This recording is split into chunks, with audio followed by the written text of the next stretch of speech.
Técnicas de calificación. Acá es muy importante que vos te hagas, como para arrancar, te hagas primero el triángulo, ¿sí?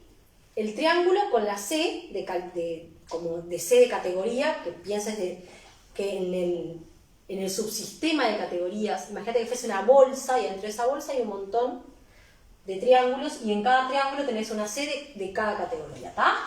Y acordate de hacerle el reborde del alcance extensivo que delimita las relaciones jurídicas que van a estar contempladas adentro, ¿sí? Interpretar. Interpretar es justamente determinar el alcance extensivo de la norma, o sea, qué relaciones jurídicas están contenidas dentro de esa categoría. Y calificar justamente subsumir una relación jurídica dentro de una categoría. Savigny, lo dije 3 veces, pero lo repito porque es tremendamente importante, Savigny planteaba que se tenía que buscar el derecho único y adecuado. Único y adecuado. No puedo tener 2 categorías que sean aplicables, o sea, no puedo calificar en 2 categorías, no. Yo tengo una relación jurídica y de todo el subsistema de categorías tengo que encontrar la categoría. ¿Pero qué categoría? La categoría que encastra perfecto. Ese derecho único y adecuado que es aquella categoría que mejor va a regular los aspectos de ese caso. Por eso es que Savigny le llama derecho único y el más adecuado. Esa categoría es la más adecuada para tutelar y regular esa relación jurídica. Tenemos entonces interpretación y calificación. Y acá aparece nuestro querido Alfonsín Italiche, que el que está mirando este video y va a dar la materia por primera vez, lo vemos desde el primer tema de la parte general hasta, no sé, hasta penal, o sea, aparecen en todos lados. No digo que no sean tremendamente importantes, habrán tenido una relevancia inmensa para el libro, ¿no? De hecho, Alfonsín es como nuestro padre en lo que tiene que ver con el libro. Entonces, Taliche y Alfonsín. Bueno, ¿qué es lo que planteaba Taliche y Alfonsín con respecto a estas 2 operaciones, ¿tá? Que son la interpretación y la calificación? Bueno, teníamos a Taliche que lo que me planteaba es, bueno, perfecto, para mí son 2 operaciones distintas, o sea, interpretación una operación y la calificación es otra operación, ¿sí? Pero lo que él decía era que eran operaciones distintas, pero sucesivas.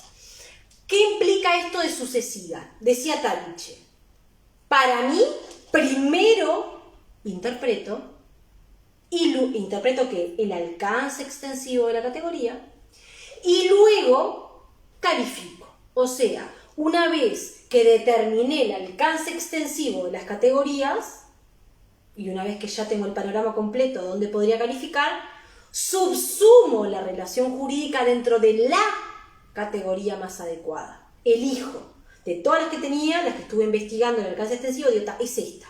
Esta es la que mejor regula la relación jurídica transnacional. Perfecto. Cuando la subsumo, hablamos de que ese caso se va a regular por ese punto de conexión que a su vez me va a remitir a un derecho extranjero o me va a remitir al derecho propio, ¿sí? Entonces, Taliche decía, son operaciones distintas en interpretación y calificación, pero son sucesivas. ¿Cómo sucesivas? Primero interpreto, que interpreto el alcance extensivo de la norma. Segundo, califico, que califico la relación jurídica, ¿sí? En una categoría del subsistema de DIP, que sea adecuado al caso, que puede ser DIP de fuente nacional o DIP de fuente internacional, ¿sí? Ahora, ¿qué me plantea Alfonsín? Bueno, Alfonsín dice, sí, bueno, bien, estoy en parte de acuerdo con usted, mi querido Taliche. ¿Qué es lo que me dice? Él dice, bueno, yo reconozco que son operaciones distintas, ¿sí? Ahora, a diferencia de Taliche, que dice que son sucesivas, lo que él dice es que son simultáneas. ¿Qué implica esto? Taliche me dice, bueno, yo primero interpreto y después califico. En ese orden. No puedo calificar, dice Taliche, si antes no sé qué está contenido dentro de cada categoría. Alfonsín dice, bueno, yo me doy cuenta de que son 2 operaciones distintas, que una cosa es interpretar y otra cosa es calificar.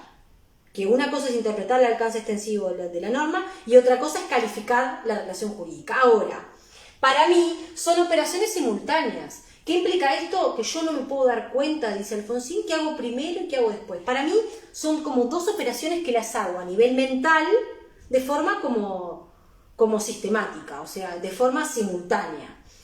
Lo hago como tan automáticamente que no sé determinar en verdad si es, como dice Taliche, que primero interpreto y después califico. La pregunta que yo les daría a ustedes es, ¿y usted qué piensa? ¿Interpreta y califica después? ¿O se adhiere más a la postura de Alfonsín, que dice que, si bien reconoce que son dos operaciones distintas, las ve simultáneas, como que lo hace a la vez? Lo que ustedes opinen va a ser válido. Por algo hay dos posturas doctrinarias, yo me puedo afiliar a la postura que mejor quiera, ¿no? Entonces, primero tengo que tener en cuenta eso, las diferentes posturas doctrinarias que hay con respecto a la interpretación y la calificación. Ahora, tenemos como dos grupos, dos grandes grupos de calificación, que es la calificación in ordinem y la calificación extra ordinem, ¿sí? Ahora, realmente me costó un montón buscar ejemplos para poder explicarte esto. ¿Por qué? Porque ustedes van al día del examen y cuando les preguntan in ordinem y extra ordinem, y arrancan a hablar. Bueno, sí, el in ordinem yo interpreto y califico dentro del mismo ordenamiento jurídico al que pertenece la norma. Ah, muy bien, está perfecto. Deme un ejemplo. Y quedan como, no, pero ¿cómo un ejemplo? Sí, deme un ejemplo de lo que me está diciendo.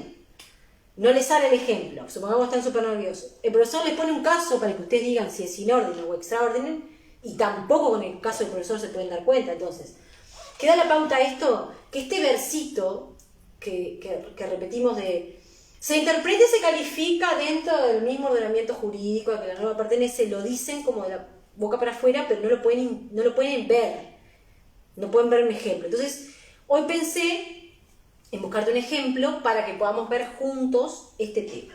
Vamos a ver in ordinem. Quedó clarísimo que yo interpreto y califico dentro del mismo ordenamiento jurídico al que la norma pertenece. Ahora, fíjate lo siguiente. Supongamos que yo tengo, de relación jurídica, tengo que determinar los bienes incorporales. ¿Tá? En el TSI 89. Ese sería como el caso. Entonces, yo interpreto y califico este tema de los bienes incorporales, ¿dónde? Concretamente dentro del mismo tratado del 89. ¿Qué significa? Voy a buscar la solución de la interpretación de los bienes incorporales. ¿Qué significa los bienes? ¿Qué quisieron decir los países ratificantes del 89 cuando quisieron regular los bienes incorporales? Bueno, eso de la interpretación de lo que tiene que ver con los bienes incorporales, ¿dónde lo voy a buscar?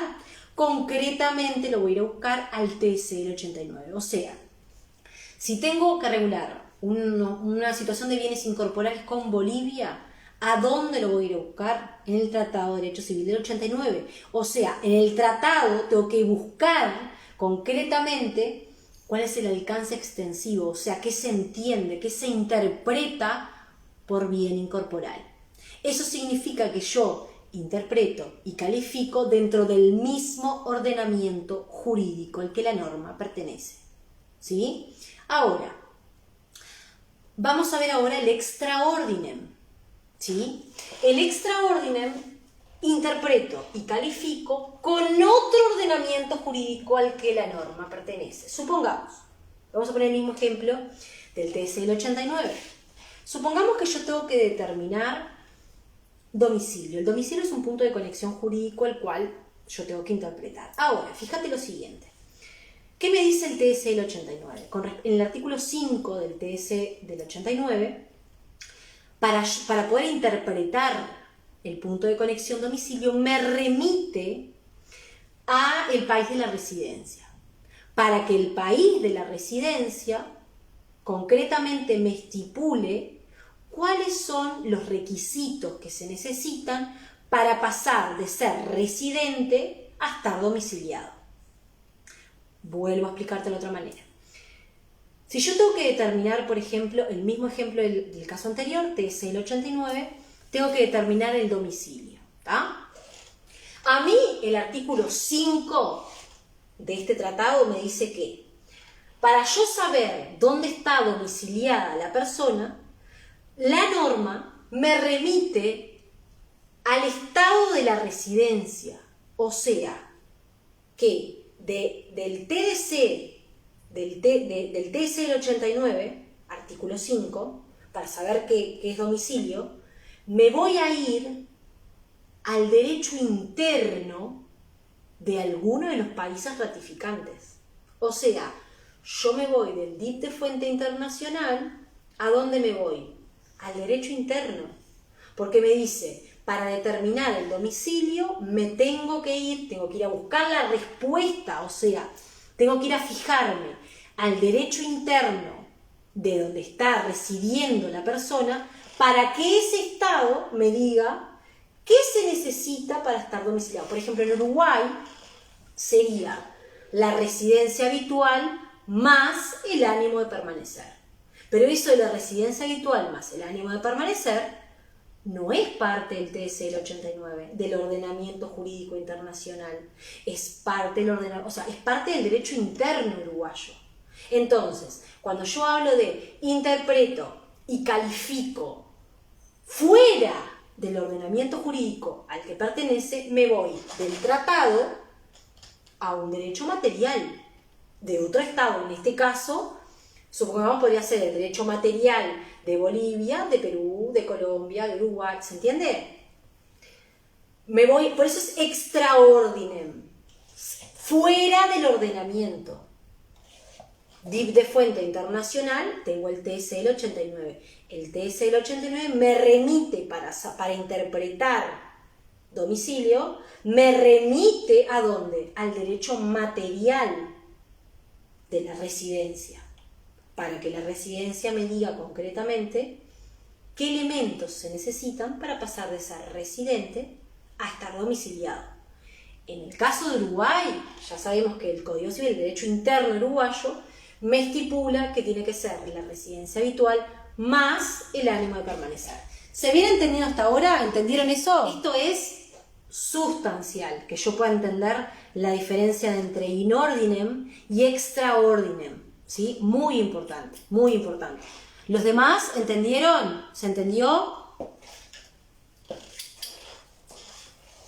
Bien, entonces, yo si puedo lograr captar la esencia de in ordinem y extra ordinem, puedo calificar las diferentes técnicas de calificación dentro de los grandes grupos que hay.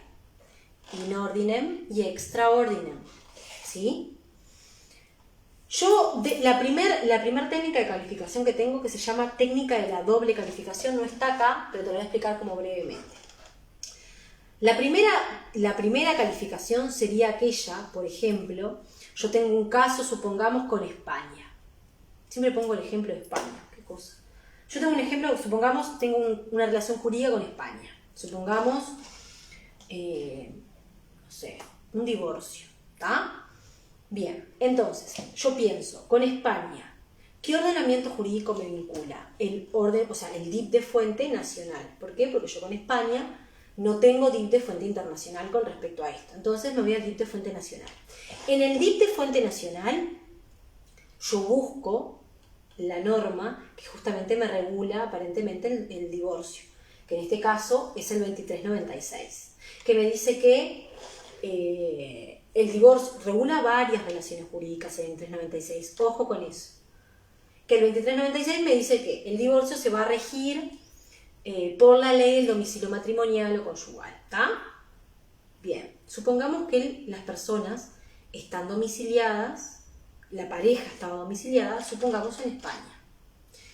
¿Qué es lo que me está diciendo la segunda calificación? Eso sería una primera calificación. Voy al apéndice, del apéndice voy al 396. Eso es la primera calificación, ¿ok? Ahora, ¿cuál sería la segunda calificación? El 2396, por el punto de conexión domicilio matrimonial, me remite ¿a dónde? Al derecho material español. ¿Para qué? Para buscar en el derecho material español dónde califica la categoría divorcio. O sea, que no tiene que necesariamente ser igual que la nuestra. O sea, me voy al derecho interno español y en el derecho interno español yo lo que voy a hacer es otra calificación y otra interpretación. O sea, cómo interpreta y cómo califica en su derecho material el divorcio España. Y ahí yo tendría la segunda calificación, que es la que vale. En definitiva, Alfonsín de hecho decía, la primera calificación es como que veo si voy hacia la derecha o hacia la izquierda. La que cuenta, la que define esta situación, es concretamente la segunda calificación.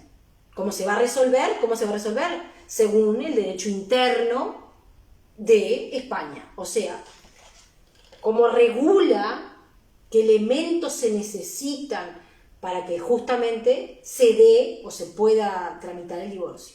¿Quién me lo va a estipular? El derecho material español. Supongamos, con un tema de matrimonio. Bueno, tengo un matrimonio entre personas de igual sexo. Supongamos que Uruguay no tuviese la ley de matrimonio igualitario. En este caso, el matrimonio se regula por la ley del lugar de celebración. En ese caso, ahí tengo la primera calificación. Me voy al DIP de Fuente Nacional, 2395. La ley del matrimonio se rige por el lugar la ley del lugar de celebración. Y ahí tengo la primera calificación. Estoy en el apéndice, ¿tá? El punto de conexión. Voy y me fijo, bueno, ¿dónde se celebró el matrimonio? En España. Y me voy a España y me voy a fijar al Código Civil Español, voy a fijarme en todos los artículos que hay en el Código Civil Español, matrimonio, para ver cómo se interpreta justamente el matrimonio para España, que podría ser la unión de dos personas de igual sexo o de distinto sexo, ¿se entiende? La que va a terminar definiendo cómo se regula esa relación jurídica no es el apéndice, es el derecho material remitido por el punto de conexión, es el Código Civil Español, que va a tener justamente una serie de categorías, como el Código nuestro también. Generalmente las categorías del derecho interno son bastante más restringidas que las categorías del DIP, que son bastante más amplias, ¿no? Y ahí me va a decir concretamente qué entiende España por matrimonio, ¿sí? Muy bien, tenemos lex fori, lex causae, comparatista de Ravel, exegética y funcional. Yo lo que tengo que hacer es colocar estas teorías justamente para darme cuenta si es in ordinem o es extra ordinem, ¿sí? Lex fori. Para definir el alcance extensivo, para interpretar y calificar, el juez debe ir a su derecho interno, ¿sí? ¿Cuál es el tema? Acá, si yo aplicara la calificación lex fori, significa que si yo, por ejemplo, tengo que regular, tengo que resolver un caso, por ejemplo, de matrimonio. Si el juez aplica su propio derecho, o sea, la lex fori, que obviamente que siempre preferiría aplicar su propio derecho, porque de hecho pasó por la Facultad de Derecho y lo que conoce y a lo que aplica todos los días es su propio derecho. El juez chocho de la vida de aplicar esta teoría, no es la que se usa igual, ¿no? Porque tengo un montón de normativa a nivel internacional que me dice que si el punto de conexión me remite a derecho extranjero, tengo que aplicar derecho extranjero. No queda otra. Entonces, esta técnica de calificación lo que me plantea es que se interpreta y se califica según el ordenamiento jurídico del juez. ¿Qué implica esto? ¿Qué implicancia tiene? Supongamos que volvemos al mismo caso de cuando en Uruguay no se contemplaba el matrimonio igualitario, ¿no? Y en España sí. En este caso, el matrimonio se califica, se interpreta dentro de su propio ordenamiento jurídico. O sea, por más de que en España sí se contemplara el matrimonio entre dos personas del mismo sexo, el juez interpreta la categoría matrimonio según su propio derecho. Es como que está diciendo, no, yo no voy a aplicar, no me voy a complicar la vida, yendo a interpretar el derecho extranjero como lo hacen ellos, ir a fijarme al código, al derecho material del Estado remitido por el punto de conexión, para ver qué entiende ese Estado por esta categoría. Lo dice más fácil, bueno, ¿sabes qué? Para poder interpretar y calificar uso mi propia ley. ¿Sí? El derecho material, la lex fori, la ley del foro, la ley del derecho interno del juez. ¿Sí? O sea, que interpreta y califica con su propio derecho. Va al Código Civil, supongamos, al Código Civil uruguayo y dice, bueno, a ver, ¿cómo se entiende matrimonio? Se entiende, no sé, unión entre dos personas de distinto sexo o de igual sexo, y lo va a aplicar, lo va a interpretar, lo va a calificar de esa manera, con su propio derecho. ¿Está? Lo otro, lex causae. ¿Está? Acá cambia la cosa. Lex causae en realidad lo que me dice que tenemos que partir de una norma formal que por medio de su punto de conexión me remite a un derecho extranjero. Entonces, la norma formal me hace un envío a una norma del sistema que corresponda, ¿sí? En este caso, si vos analizás, es lex causae, ley de la causa. O sea, yo tengo una norma formal que por medio de su punto de conexión me remite a otro ordenamiento jurídico extranjero. En este caso, yo voy a tener que interpretar y calificar dentro del ordenamiento jurídico que me remite el derecho extranjero. Si, por ejemplo, yo tengo que el matrimonio se rige por igual de celebración y la celebración se realizó en España, lo que implica la interpretación lex causa es ir a la ley de la causa justamente que está regulada en la norma. Ley de la causa. Entonces me voy al derecho material de España para ver cómo interpreta y cómo está calificado, cómo está regulado el matrimonio en España. Eso significa lex causae, ¿sí? Recordá que la norma formal me puede remitir a un derecho extranjero. En ese caso, por ejemplo, sería extra ordinem, ¿sí? Si del apéndice me remite a un derecho extranjero, sería extra ordinem, porque está interpretando y calificando fuera de su ordenamiento jurídico. Pase del apéndice a España, extra ordinem. Ahora, si la norma de conflicto me remite al derecho propio, por ejemplo, porque el matrimonio se celebró en Uruguay, en ese caso sería in ordinem. Dentro de la lex causae puedo tener in ordinem y extra ordinem. Depende de qué. Y depende el punto de conexión a donde me remita. Si me remite a un derecho extranjero o me remite al propio derecho. ¿Sí? Comparatista de Ravel. Un divague. Entre nos, un divague total. Lo de Ravel, se imagina que el juez está, no sé, en la playa tomándose así un daiquiri, diciendo, ay, bueno, como tengo poco para estudiar el derecho uruguayo, voy a ir a ver derecho comparado, a ver cómo interpretan los países más civilizados. No, o sea, es un trabajo para el aplicador del derecho que no sería real, y hay un criterio subjetivo por detrás que es una locura, ¿Qué es lo que me plantea mi querido Ravel? Bueno, Ravel me dice, bueno, para yo interpretar y calificar una relación jurídica, por ejemplo, matrimonio, me tendría que ir al derecho interno de los países más civilizados para ver qué alcance le dan o qué aspectos están regulados o cómo se regula el matrimonio. Entonces, lo que dice Ravel es, bueno, supongamos que yo considero que los países más civilizados son Francia, Italia y España. Bueno, me voy al derecho francés a ver cómo regula justamente el matrimonio en derecho francés. Cómo lo interpreta, cómo lo califica el derecho francés.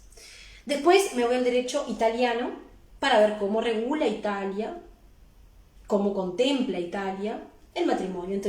Capaz que para Francia es entre personas del mismo sexo solamente, otros por igual o del mismo sexo. Me voy a España y veo a ver España cómo lo regula, cómo lo interpreta, qué aspectos toma en cuenta para determinar la validez del matrimonio. Entonces, junta las definiciones de matrimonio, como justamente está regulado la categoría matrimonio en el derecho interno de cada estado, o sea, en el Código Civil de cada estado, o el que haga las veces de en cada ordenamiento jurídico. Y él lo que hace es, con cada definición de lo que él considera son los más civilizados, o sea, el aplicador del derecho, ¿no? Lo que agarra es poner todas las definiciones y hace como una especie de coctelera. Y de todo eso saca una definición. ¿Sí?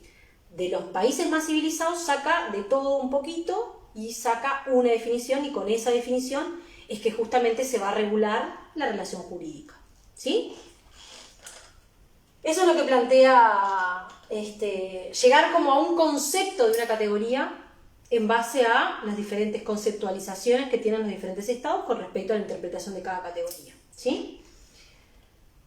Críticas, las que quieran, porque imagínense que es un trabajo excesivo para el aplicador del derecho, que imagínense que poca cosa tenemos para estudiar nuestra propia ley, que tenemos que ir a ver justamente cómo regulan los países más civilizados determinada relación jurídica. Es una locura. Y hay un criterio también subjetivo de que quizá lo que para mí es más civilizado, para otros jueces es otro país. Entonces hay un criterio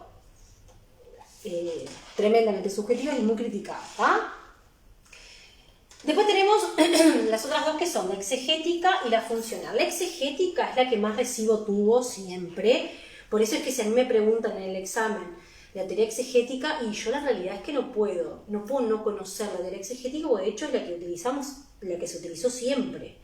La teoría exegética es justamente la más justa, es la teoría que más aprobación doctrinaria tiene. Entonces, yo no puedo ir a un examen que a mí me pregunten teoría exegética y yo decir, esa la verdad que no la sé.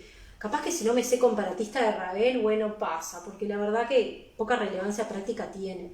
Pero que yo no me sepa la teoría funcional y la exegética es grave por demás, pero no es grave por demás porque me rifé un tema. Es grave por demás porque poco puedo entender del DIP si no entiendo exegética y funcional, que son las que de hecho se aplican. ¿Y qué aparece acá? ¿Qué es lo que me dice la teoría exegética? Si vos ves y ya quizás estudiaste el DIP y quizás la viste la materia, vas a entender por qué la importancia de esta teoría, que contempla en realidad ir como a fondo. Implica como un trabajo de interpretación y de investigación real del aplicador del derecho, de ir al fondo de qué se quiso regular cuando se reguló determinada categoría por determinado punto de conexión. Va como al fondo, va como al espíritu de lo que el legislador o el DIP que correspondiera, que había detrás de esa norma, ¿sí? ¿Cuál era la intención que tenía el legislador? ¿Tá? Exegética. Viene de exégesis, ¿sí? Por eso se llama exegética, de exégesis. 1. ¿Qué es lo que tengo que buscar? Es como que tengo que ir como desmenuzando justamente los diferentes aspectos para ir intentando buscar la mejor interpretación, intentar entender qué aspectos están recogidos en esa norma. Y si quizá no surgen del tenor literal de la norma, bueno, ir un poquito más, y un poquito más, y un poquito más. El primer paso es si la norma tiene definiciones materiales. Si concretamente me dice qué aspectos están regulados. Si tengo definiciones de qué aspectos materiales están reguladas en esa norma. ¿Sí? Concretamente la norma me da definición de qué aspectos están contemplados, qué se interpreta, qué se toma en cuenta para una determinada categoría. ¿Tá? Segundo, si no tuviese la definición material mismo en la norma, o sea, en el tenor literal de lo que me dice la norma, tengo que ver si la norma establece, por ejemplo, ejemplos a título enunciativo. Si no me dice a texto expreso la norma qué entiende por determinada relación jurídica o determinada situación que me está estipulando, si la norma me da ejemplos para que yo pueda intentar meterme como en la cabeza del legislador de qué fue en realidad lo que quiso regular. Si me da ejemplos, si no me dice concretamente, bueno, buscar ejemplos que me sirvan como una guía enunciativa de qué es concretamente lo que se prevé, lo que se interpreta. Supongamos que no tengo ni solución material, que la norma no me lo dice, en su exégesis no me lo dice, que tampoco el legislador me puso ejemplos ejemplos como una guía de cómo buscar, cómo entender qué es lo que él quiso regular a través de esa norma. Si no tengo ni una ni la otra, me iría ¿a dónde? Al debate parlamentario. ¿Qué sería el debate parlamentario? Bueno, vieron que todas las normas tienen un debate parlamentario. Bueno, a eso ya me implica un laburito supremo, ¿no? ¿Pero por qué un laburito supremo? ¿Por qué? Porque todos los técnicos del derecho, en algún momento vamos al debate parlamentario de una norma cuando yo tengo que aplicar una norma que nos pasa en el derecho interno cuando tenemos un caso. Tengo que aplicar una norma que quizá no la aplico con asiduidad y me queda la duda de si mi situación la puedo regular por esa norma. Y consulto con uno, Fíjate, ¿sabes qué? Hace una cosa, como todo el mundo tiene duda, sí, no, y empiezo a hablar con un colega, y empiezo a hablar con el otro. ¿Qué me dice? ¿Sabes qué? Andate a la discusión parlamentaria y resolvemos el tema. Si yo tengo un caso que quiero saber, en el derecho interno, acá, cuando vos te recibas, si yo tengo un caso que quiero saber si lo puedo regular a ese caso por una determinada ley, y leo y no me queda claro, y quizá voy al libro y no me queda claro, y consulto con un colega que es especialista en esa materia y tiene sus dudas, yo al juez le tengo que ir con algo concreto, porque imagínense que si yo no me puedo parar en mis cabales, el juez menos. Entonces, ¿qué hago? Me voy a la discusión parlamentaria de la ley. ¿Qué sería la discusión parlamentaria? ¿Cuál fue la discusión que había al momento de legislar? ¿Qué elementos estaban puestos arriba de la mesa? ¿Por qué? Porque justamente la normativa es muy escueta y a veces son 3, 4, 5, 6 renglones. Entonces, yo tengo que ir a fondo a ver qué cuestiones estaban puestas sobre la mesa en el debate para poder entender la cabeza del legislador o los legisladores al momento de legislar, qué aspectos querían legislar a través de esa norma, que son a veces un renglón, 2 renglones, 3 renglones.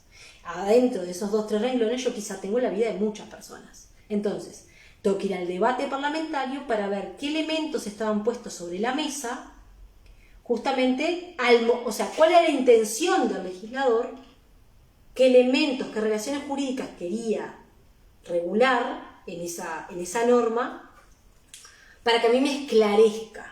¿Por qué? Ese es el tercero. Yo primero me voy al exégesis, me voy al tenor literal de lo que dice la norma. Si no me queda claro, me voy a ver si la norma tiene algún ejemplo para darme. Si no me lo dice, bueno, algún ejemplo para que yo pueda entender qué es lo que el legislador tenía detrás. Si tampoco tiene ejemplo, bueno, ahí sí me voy a la discusión parlamentaria en el momento que se legisló, para justamente saber qué había detrás. Estamos hablando esto del exégesis del derecho extranjero, supongamos. A mí me remite el punto de conexión al derecho español. Yo esto que les estoy diciendo lo tengo que hacer con el derecho español.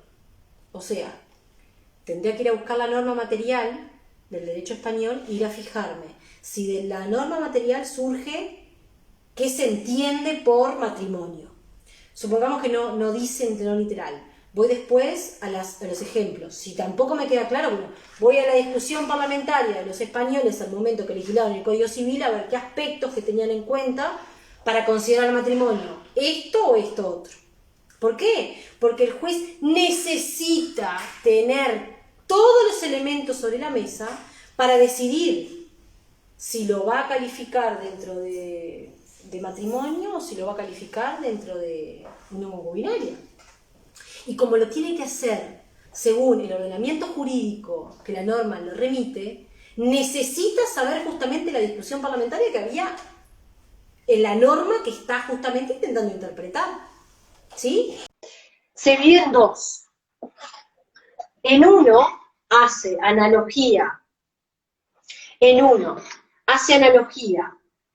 al derecho extranjero y en el otro hace, con el touch, Alice hace analogía con la lex fori.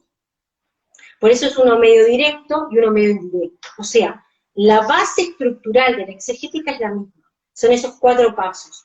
Al final se abren 2. Es como que poner una columna, los pasos de la exegética, y cuando termina es como que abrir en 2. Por un lado tenés Alfonsín y por el otro lado tenés Táliche.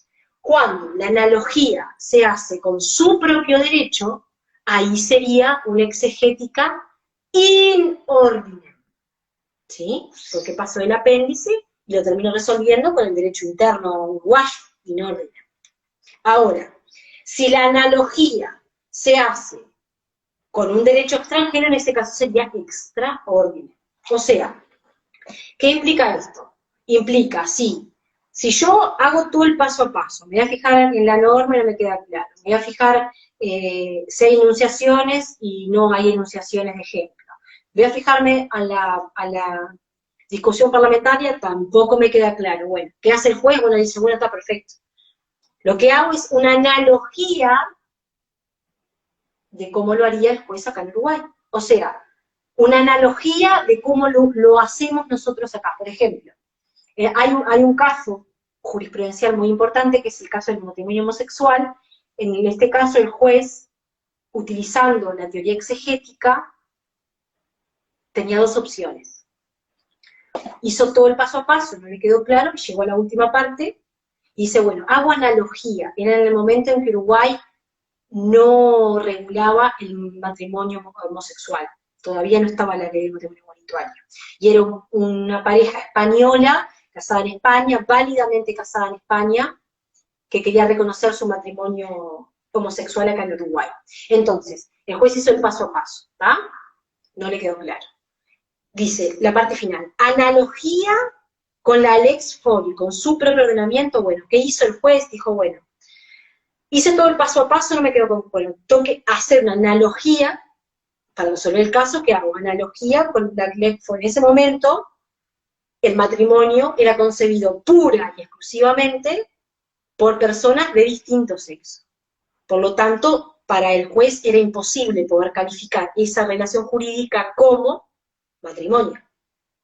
¿Por qué? Porque en la lex fori en Uruguay, el matrimonio solamente era entre personas de distinto sexo. Entonces, ¿qué hizo? Calificó por unión concubinaria.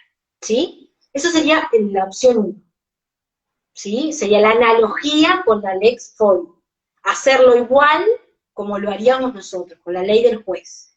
Tenemos otra opción, hacer una analogía con el ordenamiento jurídico extranjero. En ese caso, digo, bueno, perfecto, la analogía sería, en España, ¿es válido el matrimonio entre personas de igual sexo?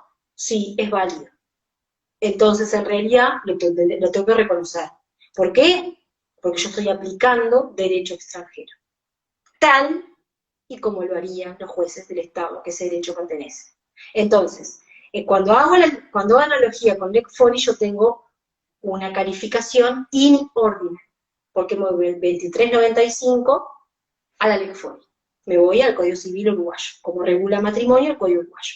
En el otro, lo que hago es ir a ver cómo regula en otro ordenamiento jurídico, en este caso el español, cómo regula España, justamente qué elementos tiene en cuenta para determinar un matrimonio, si es válido o si no es válido.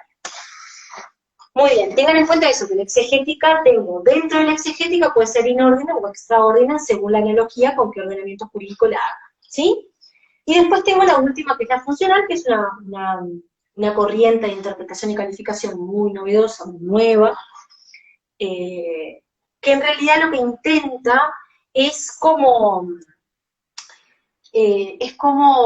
forzar una calificación. O sea, intenta calificar siempre buscando un determinado resultado.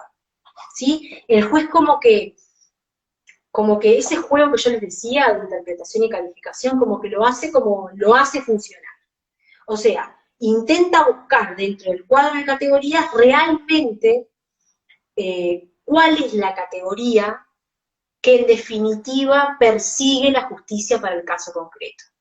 Como por ejemplo el caso de la viuda maltesa, ¿sí? Perfectamente los primeros jueces calificaron por sucesiones. Sin embargo, había otra categoría, que era el régimen de bienes en el matrimonio, que justamente planteaba la justicia. ¿Cuál era la justicia? Que la viuda pudiera acceder al cuarto del cónyuge pobre que realmente le correspondía. Entonces, la calificación funcional lo que plantea siempre es interpretar y calificar la relación jurídica buscando un cierto resultado. ¿Cuál sería ese resultado?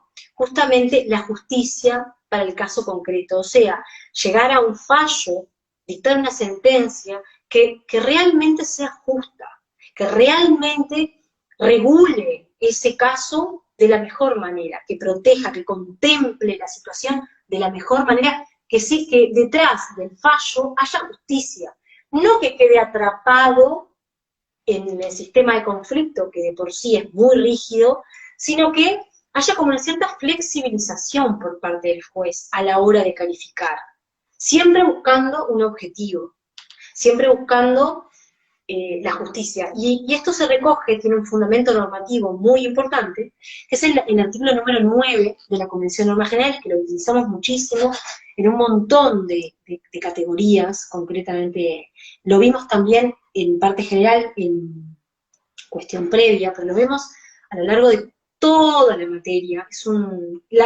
Todos los artículos de la Convención son como la columna vertebral, es como la vedette de esta materia, es justamente lo que me define las bases, donde el DIP se asienta, ¿sí? Como disciplina propia.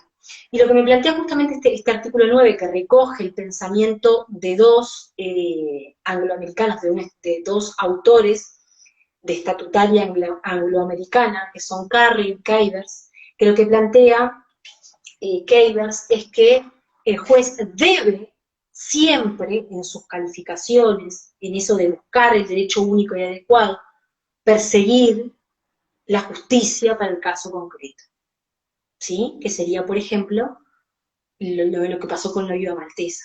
Siempre calificar buscando un resultado. ¿Cuál sería el resultado? Bueno, la norma de conflicto me dice esto, bueno, bien, pero ¿y si lo califico por este otro lado? Que quizá sería bastante más justo que calificarlo por esto.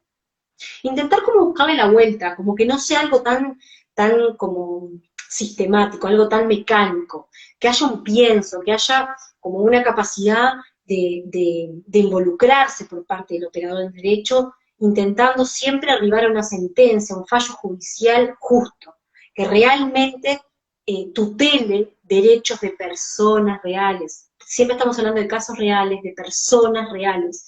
Esto en realidad en el DIP es como un entrenamiento, pero detrás de esto hay casos reales. Ustedes en pocos meses van a tener la posibilidad de poder entrar en acción y se van a dar cuenta de que atrás de todo esto, de toda esta teoría y hay personas reales, y cuando van a un juicio y un juez determina y dicta una sentencia, hay muchas cosas que están en juego.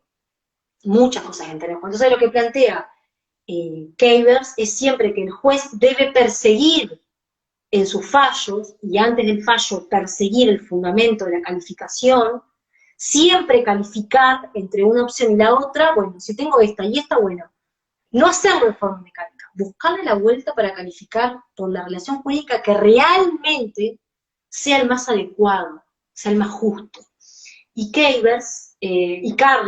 lo que planteaba era que el juez debería siempre poder ver cuál fue la verdadera intención que había, o sea, la intención del legislador que subyace la norma. ¿Cuál era la real intención que tenía el legislador al momento de regular, de plantear una norma? Más allá de lo puro y seco que nosotros leemos de la normativa, ¿qué había por detrás? ¿Cuáles eran los derechos que se querían tutelar? Eso es lo que tiene que hacer el juez. ir como en una calificación, en una interpretación del alcance extensivo, como bastante más amplio, en una calificación de la relación jurídica en las categorías disponibles en el sistema del DIP, siempre buscando un objetivo, siempre buscando que el fallo, que la sentencia sea lo más justa para resolver el caso concreto, ¿sí? Súper importante, tenemos el caso de la viuda maltesa, que lo podría perfectamente poner en funcional y también lo podría poner en exegética.